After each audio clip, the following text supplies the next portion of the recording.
वो रात एक आम सी रात थी, दोस्तों के साथ पसंदीदा रेस्टोरेंट में, हंसी कहानियां और आसानी से बनने वाली दोस्ती। सब कुछ इतना परफेक्ट था कि शाम खत्म होने के बाद भी दिल मुस्कुरा रहा था। लेकिन अगले दिन जब मैंने अपनी वॉलेट निकालने की कोशिश की तो वो गायब थी।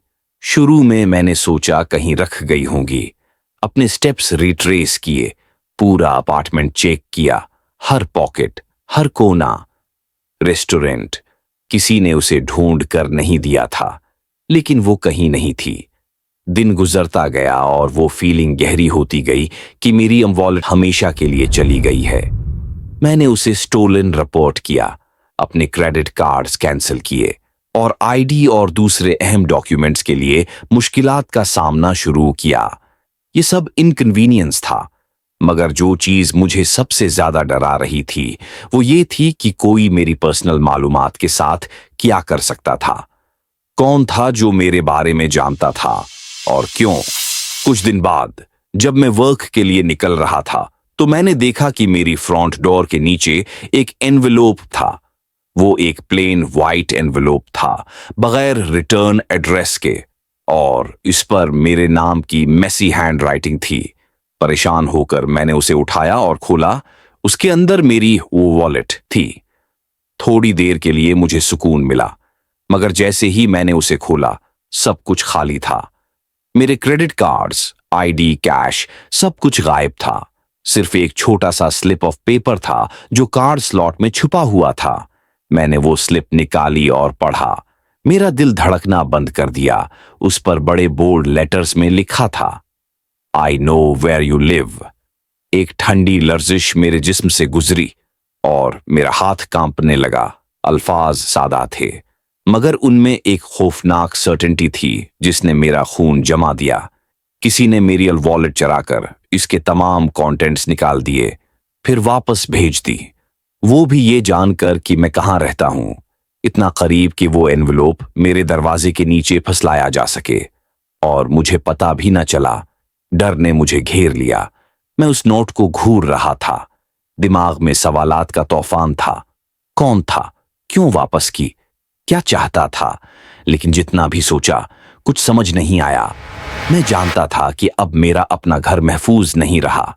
अगले चंद दिनों में मेरी जिंदगी खौफ और शक में बदल गई। मुझे लगा जैसे कोई मुझे देख रहा है।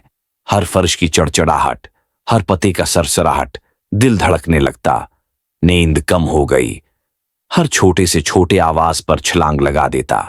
मैंने एक्शन लेना शुरू किया। सबसे पहले मैंने अपने दरवाजे के लॉक्स बदलवा दिए। सोचा कोई चाबी रख सकता है। ये ख्याल ही मुझे खौफजदा कर देता था। नए लॉक्स लगाए।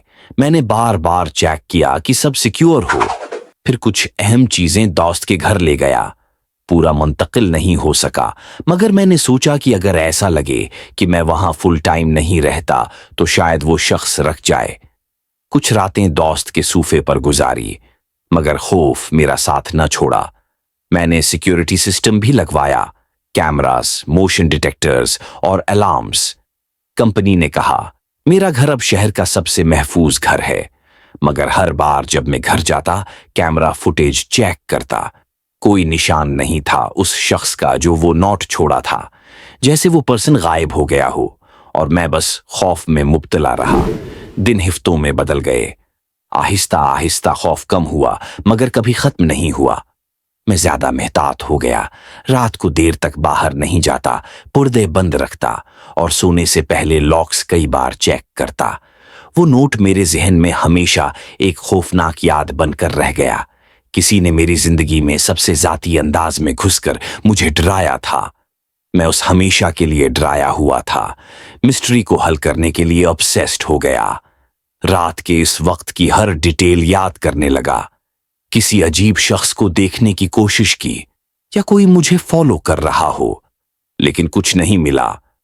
मैंने सोचा शायद ये कोई मजाक है, मगर वो नोट मजाक नहीं लगता था। ये एक थ्रेट था जो मैं इग्नोर नहीं कर सकता था। महीने गुजर गए। डर मेरे अंदर रह गया, मगर उसने मुझे बदल दिया। मैं ज्यादा मोहतात, ज्यादा होशियार और दूसरों पर कम भरोसा करने लगा। वो एहसास कि कोई मुझे देख रहा है कभी खत्म नहीं हुआ। मेरे जहन किस्से में शैडो की तरह छाया रहा। मैं जानता था कि मुझे आगे बढ़ना है, मगर दिल के एक हिस्से ने हमेशा पीछे मुड़कर देखना बंद नहीं किया। आखिरकार मैं कभी नहीं जान सका कि मेरी वॉलेट किसने चराई या वो क्यों वापस की। वो थ्रेट, वो मिस्ट्री आज भी मेरे दिल पर एक सवालिया निशान है।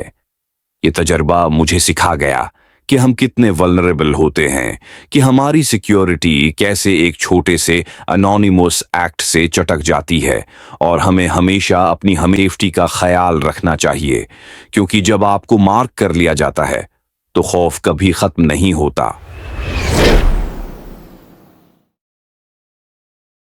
रात के 2 बजे था जब घर का अलार्म अचानक बजा। मैंने सोचा शायद कोई छोटी गलती है। मैंने अभी कुछ हफ्ते पहले ये पुराना घर खरीदा था और मालिक ने कहा था कि सब कुछ ठीक है, मगर मैंने समझा कि अलार्म बस पुराना हो गया है। नींद से युद्ध खुला। मैं नीचे जाकर वो अलार्म बंद करने लगा। दिल जोर से धड़क रहा था। मैंने हर दरवाजा और खिड़की चेक की, सब बंद थे। मैंने कहा शायद कोई तकनीकी खराबी है और वापस सोने चला गया। लेकिन यह मसला खत्म न हुआ। हर रात ठीक 2 बजे वही अलार्म बजना शुरू हो गया। मैं उठकर घर में चेक करता, मगर कुछ भी गलत नहीं था। मैंने अलार्म कंपनी को फोन किया। तकनीशियन आया, उसने सब चेक किया, मगर कुछ नहीं मिला। एक रात जब मैं तहखाने में पुराने डब्बे तरतीब दे रहा था, मैंने ऊपर से कदमों की आवाज सुनी। दिल जोर से धड़का। ये आम घर की आवाज नहीं थी, बल्कि किसी के कदम थे जो जानबूझकर चल रहे थे। मैंने फोन उठाकर 911 पर कॉल की। धीमा धीमा बोलकर बताया कि मेरे घर में कोई है। ऑपरेटर ने कहा कि खामोश रहो और पुलिस का इंतजार करो। मैं डब्बों के पीछे छिप गया। दिल बहुत तेज धड़क रहा था। कुछ देर बाद पुलिस आई। दरवाजे खटखटाए, मगर कदम रखे नहीं। पुलिस ने पूरा घर चेक किया, लेकिन कुछ नहीं मिला। कोई दाखिला नहीं था, कोई दिखाई नहीं दिया। कैमरे की वीडियो भी खाली थी।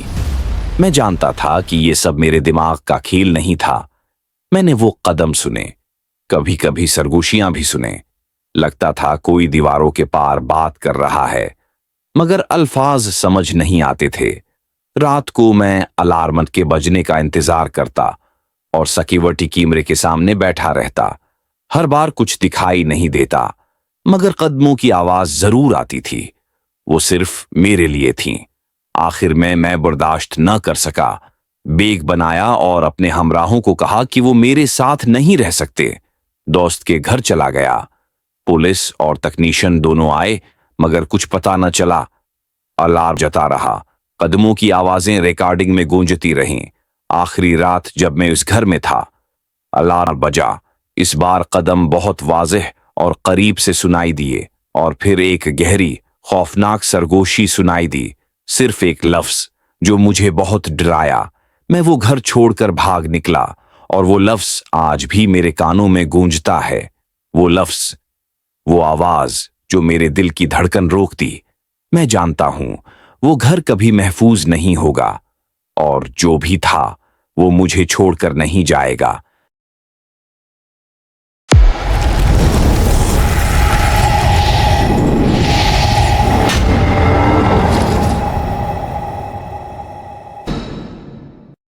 थैंक्स फॉर वॉचिंग, और मैं अब आपको नेक्स्ट वीडियो में मिलूंगा।